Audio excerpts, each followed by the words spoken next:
नहमदुहु व नसल्ली अला रसूलिहिल करीम। पारा नंबर 29 सूरह कलम में इरशाद रब्बानी है, उतुल मिन बाद ज़ालिका ज़नीम, सख्त मिजाज इसके बाद नाजायज़ पैदावार है।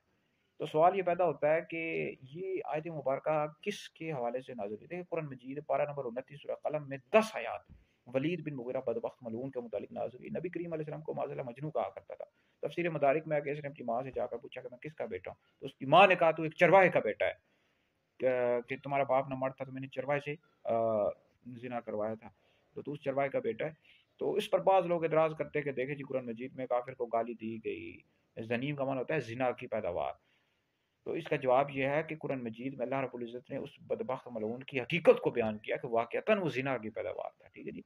तो ये गाली नहीं दी गई बल्कि हकीकत को बयान किया। ज़नीम का मतलब होता है जिना की पैदावार। वाक़अतन उसने अपनी माँ से भी जाकर पूछा, उसने कहा तो एक चरवाहे का बेटा है। तो ये तो कुरान मजीद ने हकीकत को बयान किया। बुखारी शरीफ में हदीस मौजूद है कि मुसलमान को गाली देना फिस्क का गुनाह है। किसी मुसलमान को गाली देने की हरगिज़ भी इजाज़त नहीं है। बाकी काफिर को भी गाली नहीं देनी चाहिए, इसका कोई फ़ायदा नहीं होता। मुसलमानों को चाहिए कि मुसलमान अमली तौर पर काम करें, इस्लाम का काम करें, दीन का काम करें, दीन की तबलीग करें। अमली तौर पर गाली देने का कोई फ़ायदा नहीं होता। तो इससे बेहतर यह है कि आप काम करें। कुफार जो है देखिए कुफार काम कर रहे हैं, इसराइल, ये अमेरिका, ईसाई, यहूदी ये काम कर रहे हैं। तो मुसलमानों को चाहिए कि काम करें, दीन की तबलीग करें, दीन को फैलाएं। तो गाली देने का क्या फ़ायदा होता है? तो कुरान मजीद में उसकी हकीकत को बयान किया गया।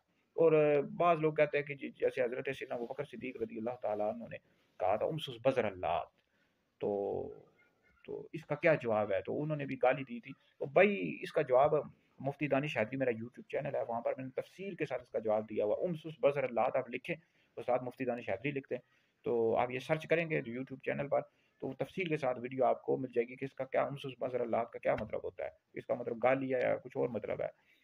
तो बहरहाल कुरान मजीद में ये जो वलीद बिन मुगीरा बदबख्त मलऊन था, इसकी हकीकत को बयान किया गया कि वाकई ज़िना की पैदावार था। तो बहरहाल काफिर को भी गाली नहीं देनी चाहिए। और इसका जवाब देना का बेहतर तरीका ये होता है कि अगर कोई बदबख्त मलऊन है, जैसे फ्रांस में और कई जगहों पर नबी करीम अलैहि सलाम की गुस्ताखी की जाए, तो इसका हाल ये होता है कि तमाम मुसलमानों को चाहिए कि वो ज़्यादा से ज़्यादा फिर तबलीग शुरू कर दें, यानी तबलीग करें। नबी करीम अलैहि सलाम का जो नाम मुबारक है ये लेकर पूरी दुनिया में फैल जाएँ। मुसलमानों को यही चाहिए ना, तबलीग करें, आगे फैलाएँ, काम को फैलाएँ और ज़्यादा से ज़्यादा दीनी मदारिस बनाएँ, ज़्यादा से ज़्यादा दीन का काम करें। तो ये कुफ़ार को जवाब है। ठीक है, अब यहाँ से मुसलमान अपने मुल्क में गाली-गलौच करते रहेंगे और अपनी चीज़ें तोड़ते रहेंगे, तो फ़ायदा क्या है? वो कुफ़ार तो इन चीज़ों पर हँसते हैं, कहते हैं कि देखो हम मुसलमानों को आपस में लड़ा रहे हैं। आपस में नहीं लड़ना चाहिए, बल्कि उनको जवाब देना चाहिए, तबलीग करनी चाहिए, दीन का काम करना चाहिए। तो इसमें जो है ना फ़ायदा है मुसलमानों का। और ये कुफ़ार जो बदबख्त हैं, जिस तरह की गुस्ताखियाँ करते हैं, वो जलते भी हैं। फिर देखो कि मुसलमान कितना ज़्यादा तबलीग कर रहे हैं। तो आजकल का मुसलमान सुस्त हो गया है, वो नमाज़ नहीं पढ़ते, फ़र्ज़ रोज़े नहीं रखते, तो इस वजह से जो कुफ़ार हैं, फिर वो अटैक करते हैं इस तरह के। बहरहाल वीडियो सुने, दीगर लोगों तक पहुँचे, आप लोगों के लिए बहुत बड़ा सदका जारी है।